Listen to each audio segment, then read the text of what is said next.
पहले सभा में बैठे सम्मानित बुजुर्ग, नौजवान साथी, आप सभी के चरणों में आपके बेटे, आपके बच्चे हर्ष चिकारा की हाथ जोड़कर राम राम।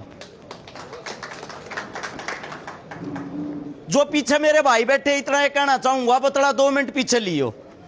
कोई तालियां की जरूरत नहीं है और ना है कोई भाषण हो रहा। अपने परिवार के बीच में बैठे हैं, अपने गांव के बीच में बैठे हैं।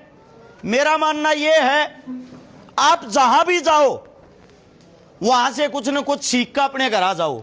जो बातें किताबों में नहीं होती वो बातें हमारे बुजुर्गों के पास होती। इनसे बड़ी किताब कोई नहीं है। अब जिस गांव की पावन धरा पर खड़े हैं, सबसे पहले तो मैं इस मिट्टी को सलाम करता हूं जिसने हिंदुस्तान के लिए अनेकों पहलवान दिए। दूसरी बात, तोमर हमारी जो खाप है, हमारा जो गोत्र है। अंकल जी पूरा के गोत्र बोल रहा है अपना? सरकलैन। किस लिए बोल रहे हैं? गोत्र है हमारा। नहीं, गोत्र तो है, किस लिए बोल रहे हैं? राजा सरकपाल तो था। अच्छा, ठीक है जी जी जी। अब हमारे एक दादाजी थे, उनका नाम था शुक्लैन पाल, लेकिन नाम बदलते बदलते हमने अलग कर दिया। जो हमारे गोत्र के साथ, तोमर के साथ हम सर्कलैन बोलते हैं, वो हमें हमारे दादाजी से मिला था। उसी दादा का एक लड़का था चंद्रपाल, जो बिजरोल में आया था, जिसने हमारी शुरुआत करी, जिसने हम बसाए, जिसने हमारी बसासत करी। उन्हीं में से उस हमारे जो दादाजी थे शुक्लान, उनका बेटा था अंगपाल तोमर। 997 ईस्वी के करीब जो दिल्ली का राजा था। एक वक्त था, एक टाइम था, दिल्ली हमारी दुल्हन जैसी होया करती। महाराज जी करया जब चढ़ाई कर दी, महाराज जी करया जब अपने घर उल्टे आ गए। लेकिन उस टाइम में, राज के टाइम में फर्क कितना हो रहा है। आजकल के जो हमारे नौजवान बच्चे हैं, गाड़ी पीछे जाट लिखा गए राजी हैं, मोटरसाइकिल पीछे जाट लिखा कर राजी हैं। इसलिए तो हकीकत में हमारी जो ताकत होया करती उसने भूल गए। हमारे बाबा साहब थे श्यामल सिंह तोमर। 1857 की क्रांति में जिनके सामने जाने से भी, जिनकी परछाई के सामने जाने से भी अंग्रेज थर थर कांपा करते।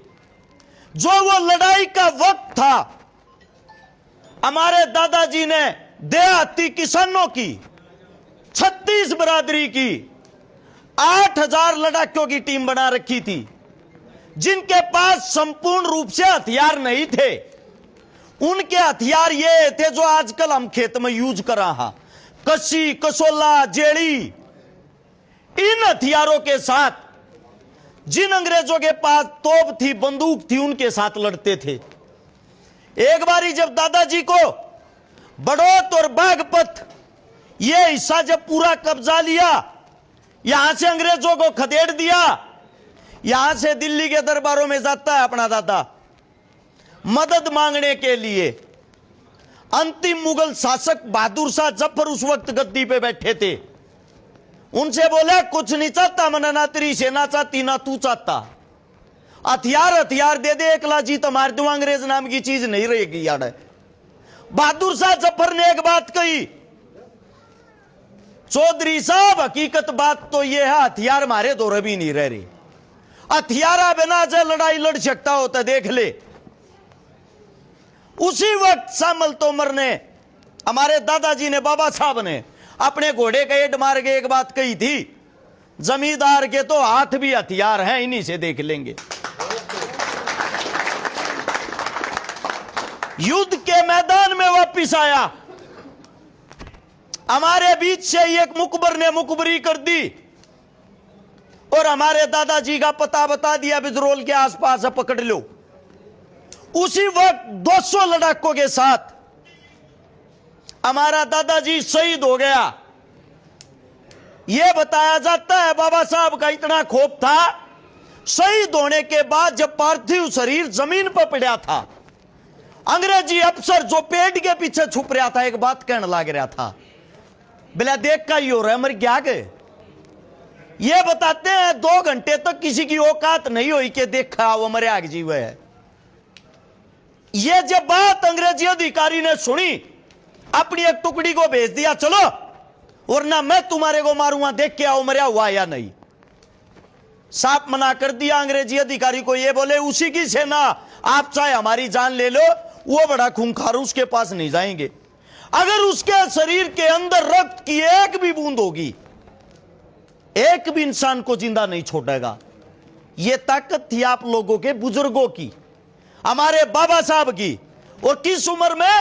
60 साल की उम्र में। उस वक्त 1857 की क्रांति हुई, बाबा साहब की उम्र 60 साल थी। जब उस अंग्रेजी अधिकारी ने अपने ही सैनिकों को गोली मार दी, थारा जीणगा के फायदा रतम इतने डरपोक। 4 से 5 घंटे के बाद उस पार्थिव शरीर की शिनाख्त करी। शिनाख्त करने के बाद हमारे लोगों के बीच में खौफ पैदा करने के लिए बाबा साहब की गर्दन को काटा। गर्दन काट के, जैसे हम बोलते हैं एक भाला, भाले के ऊपर उस गर्दन को जचा के हमारे जितने तोमरों के गांव हैं, हमारे जो 84 गांव, हमारी जो ताकत है, उनके बीच में से घुमाया गया। यह था क्या तुम्हारा वो बाबा? यही था वो बाबा। उसके साथ में जो 200 आदमी मारे गए, शहीद हुए, उन सबको एक पेड़ पे लटका दिया। और पेड़ पे लटका के अंग्रेजी अधिकारियों ने फरमान जारी कर दिया, भाई जो भी इन लाशों को उतारेगा उनकी 7 पीढ़ियों को भी यही सजा दी जाएगी। वह थी गुलामी। और उस गुलामी के अंदर हमारा तोमर वंश ऐसे लड़ता था, इतना बहादुर था। लेकिन आजकल के जो बच्चे हैं, आजकल के जो युवा हैं, वास्तविकता बताता हूं, शर्म आती है बोलते हुए, बताते हुए। इस सभा के अंदर से सभी मेरे छोटे बड़े भाई बैठे हैं, बुजुर्गों को छोड़ के। 5 बच्चे ऐसे नहीं है जिन्होंने अपने ही गांव का, हमारे अपने इतिहास का ही पता हो। 5 बच्चे ऐसे नहीं है हमारी सभा के अंदर अपनी उपस्थिति दर्ज करा सकें। इसी कारण जो हमारा समाज है, जिसकी एकता के कारण दिल्ली हमारी दुल्हन होती थी, उसी दिल्ली के दरबारों में जाट नाम की चीज नहीं है। हम जाटों ने 5, 10, 15 नेता छोड़ दो, उनकी बात मैं नहीं कहता। ये बातें आप लोगों के बीच में क्यों कह रहा हूं? एकलौती आपकी बेल्ट ऐसी बेल्ट है जिसमें अभी जिंदा दिल मर्द बचे हुए हैं। मर्द का मतलब समझते हो? मर्द वो होता है कितनी भी बड़ी समस्या आ जाए गर्दन झुकाए नहीं, लड़े। मात्र 5% आप लोगों का जो क्षेत्र है, इसी क्षेत्र के अंदर जहां से कभी गए जमाने में 1857 की क्रांति की शुरुआत हुई थी, उस शुरुआत को करने वाले हमारे आपके वही बुजुर्ग थे, उसी जगह पे खड़े हैं।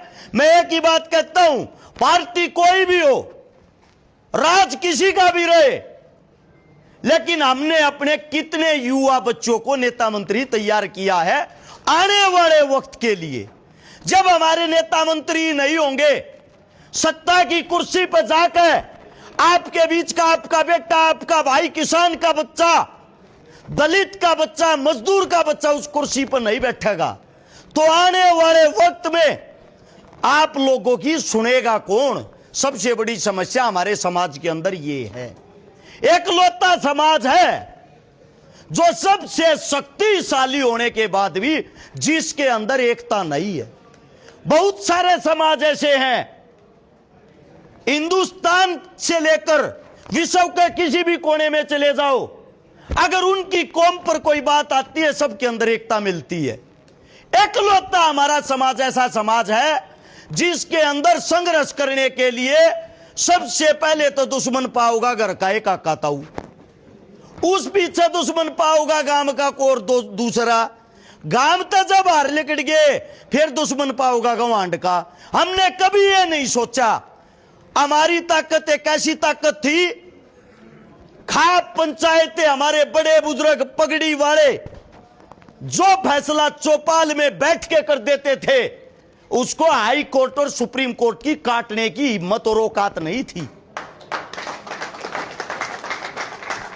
जब से हमने अपने बुजुर्गों की पगड़ी वालों की कदर खो दी, इनकी बातें माननी और सुननी बंद कर दी, जब तक नए नए बच्चे अपने बाड़ा में लगा के तेल और जैल अपने आप ने बोझ समझने लगे, उससे दिन तक हमारी कौम का पतन होना शुरू हो गया। मैं एक ही बात कहता हूं, आप कहीं भी जाओ, देश के किसी भी कोने में जाओ, एक काम जरूर करना, अपनी कौम को जिंदा करते जरूर चलना। इस कौम को दोबारा से जीवित होने की जरूरत है।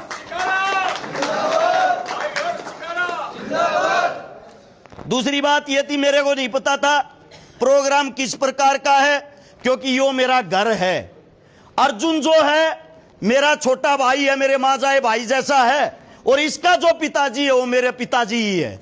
मैं इतना ही कहना चाहूंगा, इस परिवार पे कोई भी मुसीबत आएगी, ये मान लेना यूपी नहीं, हरियाणा के अंदर भी इसका एक परिवार, वो मुसीबत वहां भी आएगी। 24 घंटे अर्जुन से पहले कोई खड़ा मिले या ना मिले, बात कैसी भी हो, अर्जुन भाई भले ही उम्र में मैं आपसे बड़ा हूं, एक ही बात कहता हूं, अरस छिकारा के अंदर अगर खून की आखिरी बूंद भी बच रही होगी ना, मेरा भाई बुलाऊंगा तो इस परिवार से पहले खड़ा पाऊंगा, इस बात की गारंटी। दूसरी बात यह है, सर्व समाज के लिए हमने कभी भी किसी समाज का बुरा नहीं चाहा, कभी भी। जाट एक वो जाति है, जब भी किसी समाज को जरूरत पड़ी, गर्व के साथ हम उनसे आगे अड़ के ये कहते हैं, भाई चिंता मत कर, तेरे साथ हम खड़े हैं। इसी भाईचारे को बनाते हुए नेता मंत्री आप लोगों के बीच में आएंगे जाएंगे। चुनाव 5 दिन का होता है, आपसी भाईचारा खराब मत करना, क्योंकि गांव के अंदर बाल कटवाण नाई कहे जाना पड़ेगा, लोहे का काम करवाण लोहार कहे जाना पड़ेगा, काट का काम करवाण खाती कहे जाना पड़ेगा। सर्व समाज से ही एक अच्छा समाज बढ़ता है, और ये हमारे खून की पहचान रही है। जहां भी मुसीबत आती है, सबसे पहले छाती और सीना हम अड़ाते हैं। एक ऐसी पंचायतें करते रहा करो, हमारे युवा बच्चे, नए बच्चे हमारे इतिहास के बारे में पढ़ें और जाने, क्योंकि हमारे जो बुजुर्ग थे, हमारे जो बड़े थे, वो लिखते नहीं थे, वो इतिहास रचते थे। ना ही लिखने में विश्वास करते थे, ना ही लिखने वाले उन्होंने अपने साथ कभी रखे। उनका एक ही मानना था, हम लड़ाके हैं, हमारा कार्य लड़ना है। तो आप लोगों से हाथ जोड़ के ये विनती करता हूं, आप लोगों का लड़ाकों का परिवार है, अपनी मुट्ठी की ताकत को पहचानो, एकता बनाए रखो, और अपने बच्चों को आने वाले भविष्य के बारे में उनकी जिम्मेदारियां बताओ। गाड़ियों के पीछे जाट लिखवाने से कोई जाट नहीं बनता। अच्छे कर्म और अच्छी जंग है, जब आपका बच्चा खड़ा होगा, उसकी आदतें और हरकतें स्वयं बता देंगी ये जाट का बच्चा है। मेरे मुख से कोई गलत बात, गलत शब्द निकल गया हो, आपका बेटा हूं, आपका बच्चा हूं, आपके बीच में हाथ जोड़ के क्षमा प्रार्थी। ये प्यार प्रेम ऐसे ही बना रहे, जीवन रहा, दोबारा फिर से मिलेंगे। आप सभी के चरणों में आपके बेटे, आपके बच्चे की तरफ से राम राम, जय हिंद।